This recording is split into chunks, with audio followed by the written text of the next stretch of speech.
Hey, what's going on, guys? Mikey T here. They're reporting that Bill Gates said AI is going to be taken over in the fields of medicine and teaching in 10 years. And he is right. AI will take over.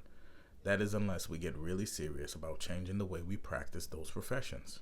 These used to be fields where you could connect and be human in an interaction with another person sitting across from you. Then all of a sudden, everything had to be efficient and cost effective. Now, doctors are judged by how many patients they see and diagnose and get out of the hospital, rather than patients they made feel better or more comfortable about their situations. Teachers are judged by how many students pass the exam, and not by the amount of students they actually connected with and changed the way that they perceive school and overall the world. We took the human connection out of these fields, and now we want to compete with non-humans in performing in them. Let's get back to being people first.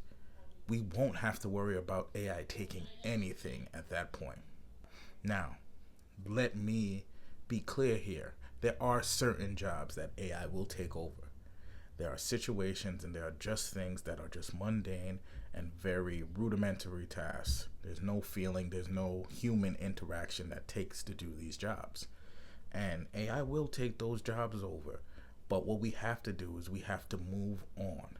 Just the same way that the tractor or the plow changed a job that took 10 people to one person driving a vehicle.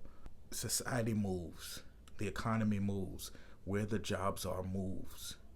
People went from farming to factories to corporate 9 to 5s. The job market moves. It's up to us as people to keep up with it.